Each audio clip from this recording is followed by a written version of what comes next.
Hey everyone, before we dive into tonight's story, if you're new here, please hit that like button and subscribe to the channel. It really helps me continue bringing you these disturbing true stories. Also, I'm curious, drop a comment below telling me what time it is where you are and where you're watching from. I love hearing from you guys all around the world. Now, let's get into it.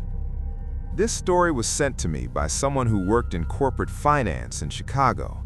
She asked me not to use her real name, so we'll call her Sarah. Here's what happened to her, in her own words.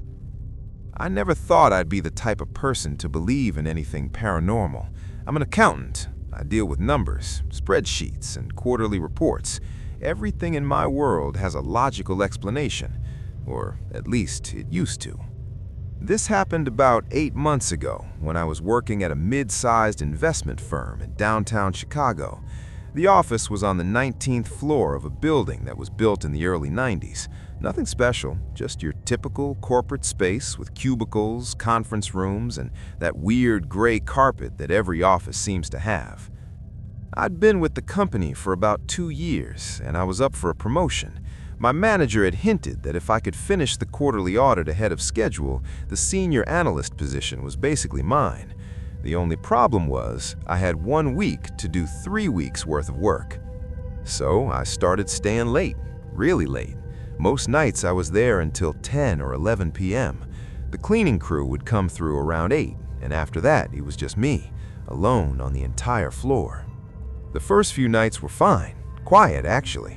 I could focus without the constant interruptions from coworkers or the hum of office chatter. Just me, my computer, and the occasional sound of the building settling. You know that sound, the creaks and groans that old buildings make. I didn't think anything of it. It was the 4th night when I first noticed something off. I was at my desk, deep into a spreadsheet, when I heard footsteps. Not the cleaning crew. They'd already left 2 hours ago. These were different. Slow, deliberate, coming from the hallway near the conference rooms. I stopped typing and listened. The footsteps continued for maybe 10 seconds, then stopped. "Hello?" I called out. Nothing. I figured maybe it was security doing their rounds. Our building had a night security guard who checked each floor around 9 p.m. I glanced at my watch. 9:45. Maybe he was running late. I went back to work. About 20 minutes later, I heard it again. Footsteps. Same hallway. Same slow, measured pace. But this time, they stopped right outside my cubicle. I could feel someone standing there. You know that feeling when you can sense another person's presence even though you can't see them? That. I slowly turned around in my chair. Nobody was there. The hallway was empty. Fluorescent lights buzzing overhead, gray carpet, closed office doors on either side. Nothing. My heart was beating faster now, but I told myself I was just tired, working too many late nights. My mind was playing tricks on me. I needed coffee. I got up and walked to the break room at the far end of the floor. The coffee machine was one of those industrial ones that taste like burnt water, but it had caffeine, and that's all that mattered. As I was pouring my cup, I noticed something in the reflection of the microwave door. One of the conference room doors behind me, the one for conference room C, was open. I turned around. The door was closed. I looked back at the reflection. Open. I blinked hard and looked again at the actual door. Closed. Looked at the reflection. Open. My hands started shaking. Coffee spilled over the rim of my cup. I walked over to conference room C and tried the handle. Locked. I peered through the small window in the door. Dark inside.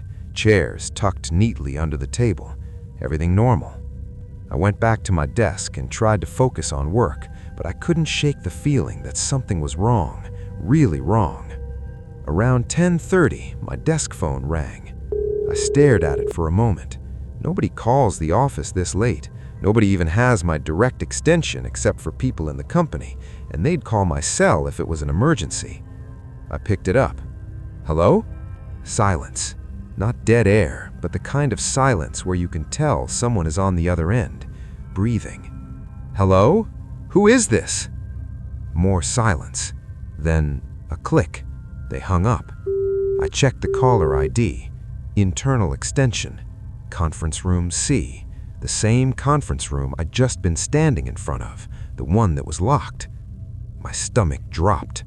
I told myself it was a glitch, old phone system, wiring issue, something logical, but my hands wouldn't stop shaking.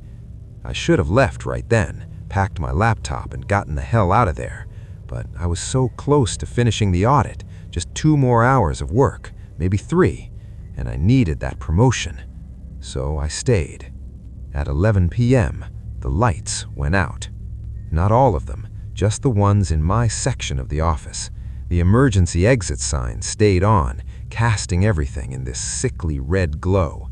I could still see the lights on in other parts of the floor, but where I was sitting, darkness. I grabbed my flash and turned on the flashlight. My computer was still running, so it wasn't a total power outage, just the overhead lights. I stood up and started walking toward the light switches near the elevator bank. My flashlight's beam cut through the darkness, casting long shadows across the cubicle walls. That's when I heard it. A voice, distant, coming from somewhere deeper in the office. It was singing. A woman's voice, singing something that sounded like a lullaby, but the words were wrong, off. I couldn't make them out clearly, but they didn't sound like any language I recognized. The singing got louder, closer. I stopped walking. My flashlight beam was shaking now, sweeping across the empty cubicles. The singing was coming from the direction of Conference Room C. I should have run. I should have sprinted to the elevator and never looked back. But I didn't. I don't know why. Curiosity? Denial? Maybe I still wanted to believe there was a logical explanation. I walked toward the conference room, slowly, my phone held out in front of me like a shield. The singing stopped. I reached Conference Room C. The door was open now. Not just unlocked, open, wide open. I shined my light inside. Empty. Chairs still tucked under the table, but there was something on the whiteboard, something that hadn't been there before. Words, written in red marker. You shouldn't be here. My blood went cold. I backed away from the door, and that's when I felt it. A hand on my shoulder. Ice cold, fingers pressing into my collarbone. I screamed and spun around, swinging my phone wildly. Nothing. Nobody. But I could still feel where the hand had been, the cold spreading through my shoulder and down my arm. I ran, didn't grab my laptop, didn't grab my bag, just ran to the elevator and jabbed the button over and over until the doors opened. When I got to the lobby, the night security guard looked up from his desk. "You okay, miss? You look like you've seen a ghost." I almost laughed. Almost. "Did anyone else go up to the 19th floor tonight?" He checked his log.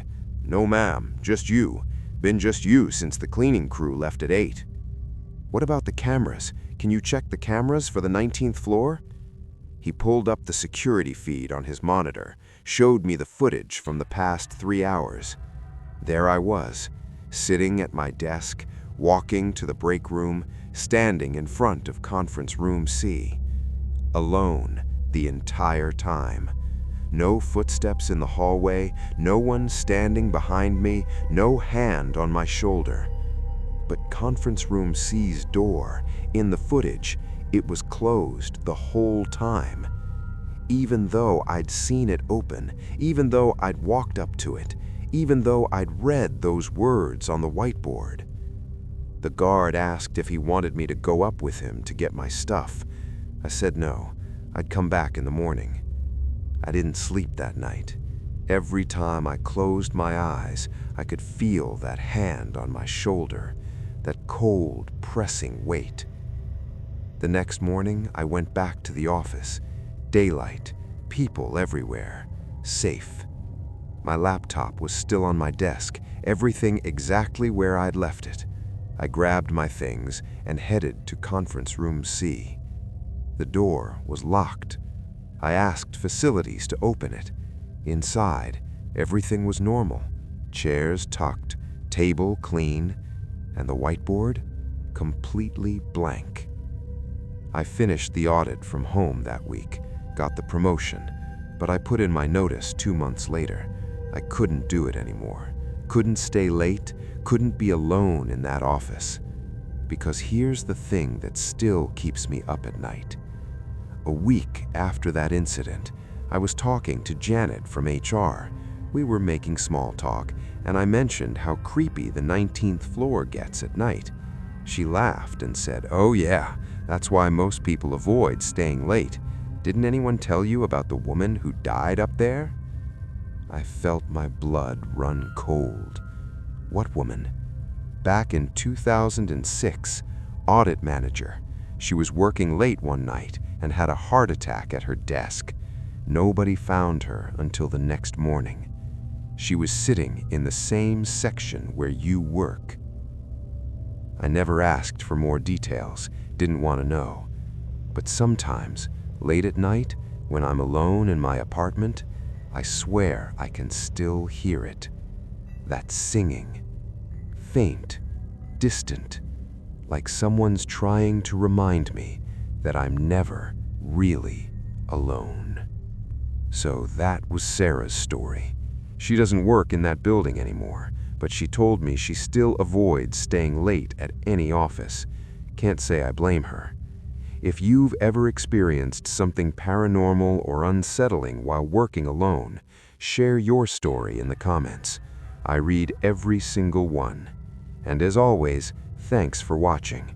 Stay safe out there, and I'll see you in the next one.